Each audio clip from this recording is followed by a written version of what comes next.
I mean, it was insane. When I started, it was like 20 employees, I think around $1 million in revenue.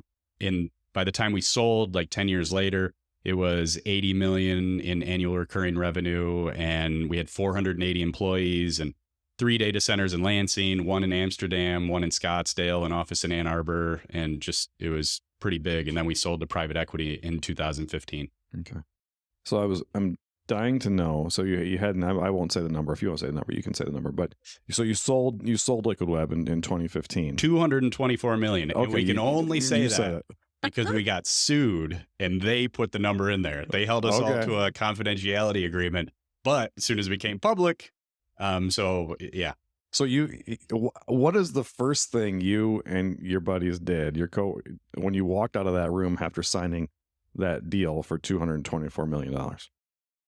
You just went to the university club with my friend Joe Mays, Chris Strand, my wife now, and hung out by the pool. Okay. The same thing we had done before. Didn't do really anything different. The only thing that I ever wanted in life was my parents were living the Michigan dream. They had a motorhome and family had a cottage up on Peach Lake in West Branch. So going to a lake, living by a lake was all I ever wanted. So bought a house on Lake Lansing and then later got the Tesla. But really, as everybody will tell you, once a certain point, like money really doesn't change your life all that much. They've done these amazing studies where they look at people that win the lottery. Mm-hmm. And basically after a year, whether you lose all your money and after a year, or you make a huge amount of money, after a year, everybody pretty much goes back to the same happiness. Like if you're a naturally happy person and you appreciate life, you're going to be pretty happy.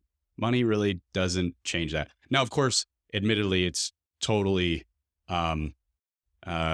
strange for me to say that as somebody with means. So I appreciate the fact that, everybody could say, man, he's an idiot for saying that. But that allowed you to kind of get into this next phase, which is investing in stuff. Yeah. And Saddleback, right?